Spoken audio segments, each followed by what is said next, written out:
What is going on, Sooner Nation? Oklahoma had their Sooners Under the Stars event, and it appears that Oklahoma and Emmett Jones, they might just start cooking for the 2026 class because new predictions are flowing in that are favoring Oklahoma for a guy that's a wide receiver that I think is going to be pretty good. It's someone everybody needs to keep their eyes on. We're going to dive into it today, talk about it, also talk about another wide receiver that was on campus too. Before we do that, though, make sure you guys jump in the comments, join the discussion, give me your thoughts. And if you guys have not already, make sure you hit that like and you hit that subscribe button. All right, let's go ahead. Let's dive into it. So, Sooners Under the Stars, and we talked about this the other day. Just to kind of briefly go over some of the guys that were on campus. You had 5-star defensive tackle James Carrington and 5-star athlete Brandon Arrington.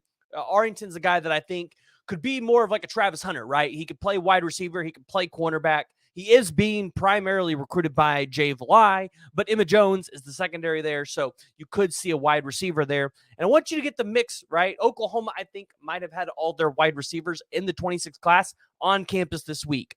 They had 4-star quarterback commit Jaden O'Neal on campus, 4-star running back Jonathan Hatton, 4-star tight end Ryder Mix, 4-star wide receiver Jalen Pyle, 4-star wide receiver Mason James, who is right here out of Norman North, 4-star offensive tackle Felix Ojo, Maxwell Robinson. You had 4-star defensive end Kevin Ford, 4-star linebacker Ja'Cory Smith, 4-star safety Jordan Deck, and Xavier, and I believe it's pronounced Laresi.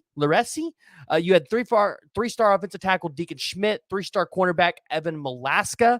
You had offensive tackle Cortavius Tizaby. You had Toa Katoa. You had Noah Best. All those are offensive linemen. But then you had the one guy that you're starting to receive predictions on, plus a bunch of 2027 guys. That is Aljor Miles. Now, for Oklahoma fans, 2026 class, it might not be super familiar with you, but with kind of how the 2025 class looks for Oklahoma, it's time for us to start shifting focus a little bit more to 26. Obviously, a couple commits left in 25. We'll talk about those as they come, as they become more prevalent and necessary, but some of them are so far out, not really beneficial to keep touching them every single week. Not that much information coming out, but Aljor Miles, guys, I want you guys to look at this. 6'2", 200 pounds. The theme here since Emmett Jones has became the wide receivers coach at Oklahoma and the guys that he is recruiting, he's recruiting size. I don't believe he's recruited a whole lot of guys that are under 6 foot. So if you're an Oklahoma fan, you like what Emmett Jones is doing there.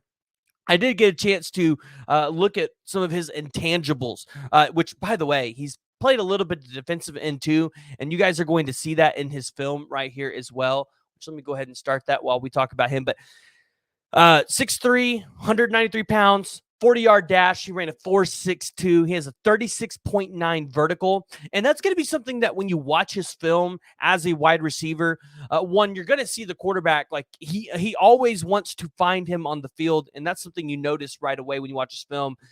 But they really like utilizing his size in these matchups, and that's going to be something that you're going to notice here. So 36.9 vertical. He benches 225, a 400-meter dash. He had a 52.09. He squats 380. And then when you go over to max preps and you look at what he has been able to do from the production standpoint in high school in the receiving game, 9 games, 48 receptions, 836 yards, and 9 touchdowns. So he is, I think, their top producer on offense. Yeah, he is their top producer on offense on the receiving game. I believe he had 1 rushing attempt, but he's played a little bit of defense too, which is interesting to me, right? Normally you do not see wide receivers playing as a defensive end, but you're going to see him do a little bit of that in his film as well.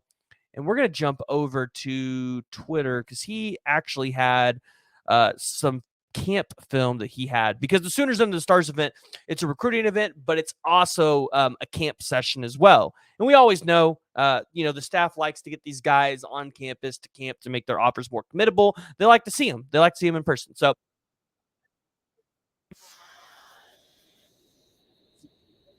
for Oklahoma just looks absolutely gorgeous. Absolutely gorgeous. Here's another one right here. wrapping around that SEC logo, wrapping around it.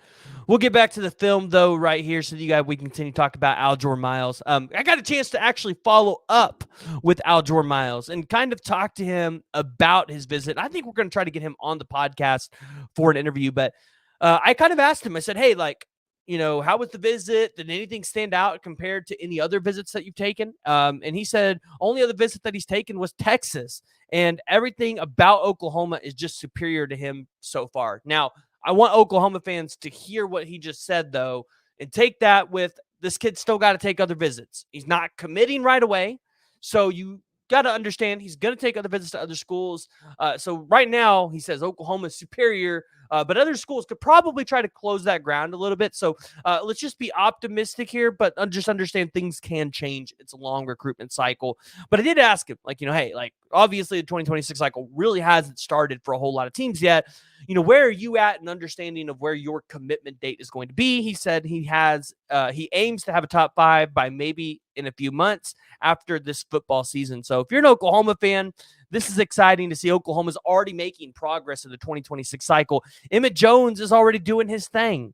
But then Oklahoma had Jalen Pyle on, and we've talked about him in the Discord, Jay's Discord, Unfair Sports. Love that he's been able to put that together for us. Great community over there. Guys, go hop over to his channel, and you guys can find the link to be able to join that Discord there. But he's a 6 foot, 175-pound wide receiver, and I really like Jalen Pyle's speed. And I'm telling you right now, I think Oklahoma had all of their wide receivers on campus this week. Here's what I mean by that. You had Jalen Pyle, you had Mason James, and you had Aljor Miles. All three of those guys, I think, have the potential to end up in this class and be weapons for Jaden O'Neal, who is out there recruiting those weapons that he wants to be able to utilize this when he gets to be a part of this class, because he's already committed. But when he gets to campus, then you have Brandon Arrington. I am really curious to see if Brent Venables, depending on if Travis Hunter goes in the top 10 where he's mocked, if he goes top 5, you're probably going to see a lot of teams want to be able to utilize athletes that can play on both sides of the ball, like Brandon Arrington, Travis Hunter, or a guy that we got last season in Jacoby Johnson.